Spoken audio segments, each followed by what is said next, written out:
A robbery turned into a deadly shootout in North Harris County. ABC 13 reporter Jeff Feeling started getting information out at 4:30 this morning, and he's live now with the latest details. Jeff? Hey there, Tom. The investigation wrapping up right now. About 15 minutes ago, the victim's truck was taken away from here. Deputies tell us that this was a shootout between the victim and a pair of suspects. It all started when the victim was coming home and parking his truck here on Trevor Way around 1:30 this morning. Apparently, he was approached by two men. At least one of those men had a gun. Apparently, they were going to rob that victim, but the victim had his own gun. There was an exchange of gunfire. One of the suspects was hit and was actually found on the street by EMS personnel. They performed CPR. They got him to the hospital, but that suspect died from his injuries. And then a short while later, the victim actually showed up at the hospital. He had a bullet wound to his leg. He's going to be okay. As for the second suspect involved in this, authorities say that person ran off and has not been seen since. Jeff Feeling, 13 Eyewitness News.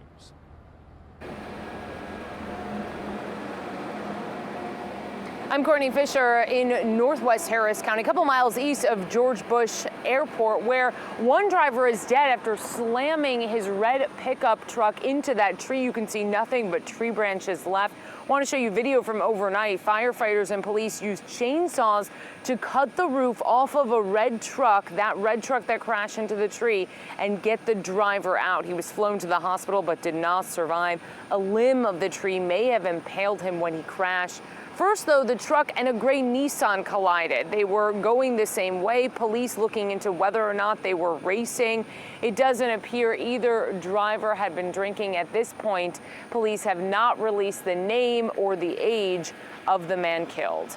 For now, reporting in Northwest Harris County, Courtney Fisher, ABC 13 Eyewitness News.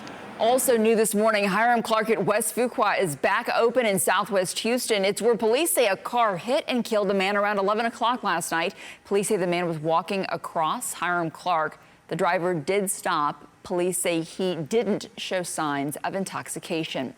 And here's a sketch you need to see. A man accused of raping a woman in a mall parking garage, and police believe he has attacked other women. Police say this man followed the woman through the parking garage at the Plaza Americas mall in Sharpstown area, forcing her into his car at gunpoint and assaulting her.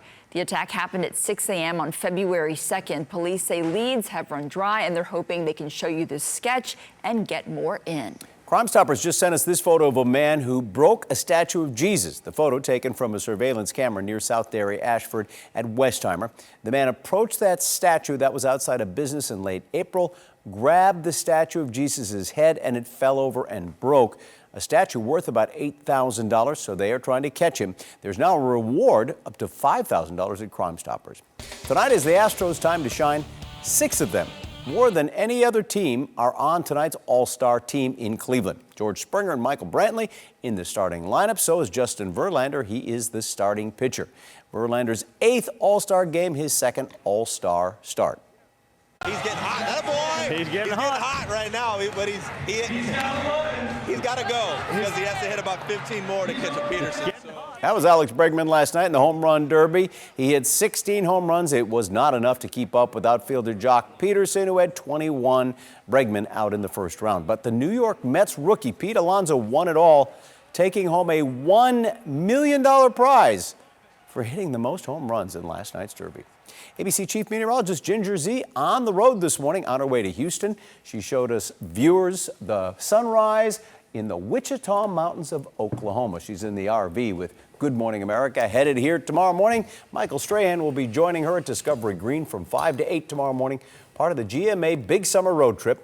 If you want to be in the audience, we have a wait list for tickets at abc13.com. And the tickets are free if you can get a hold of one, all right? Weather should be great for that tomorrow, right, Elita? You're looking forward to rain at the end of the week, but maybe not for tomorrow morning. Definitely some certainty in the forecast for tomorrow. For those of you that will be joining Ginger as well as Michael out there at Discovery Green, you have to make sure you packed that water bottle, and if you can, even an umbrella, because it is definitely going to be very hot and toasty during the early morning hours. Meanwhile, Meanwhile, something that is still uncertain is the track of a potential tropical weather system.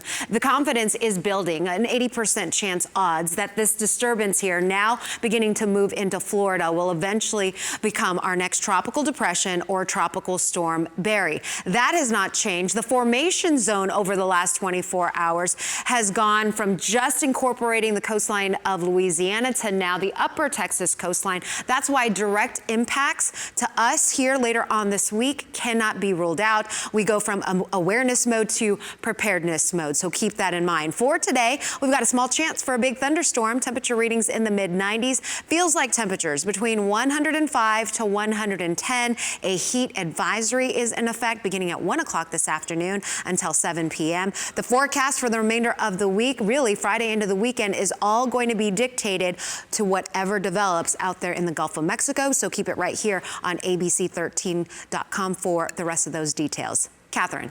And Alita, we had a slow morning start on 288, the South Freeway. Unfortunately, a big wreck which shut down all but one lanes really slowed us down on the ride into work this morning. But looking ahead to our evening, we do have a total closure of the ramp lanes connecting I-10 to Katy Freeway, both inbound and outbound, to the 610 West Loop southbound. That closure will last the next couple of evenings, so use those surface streets like Chimney Rock as a faster way to get through from I-10. All right, and that's Eyewitness News for this morning. We're always updating the ABC 13 mobile app, so we'll see you back here whenever you need the news.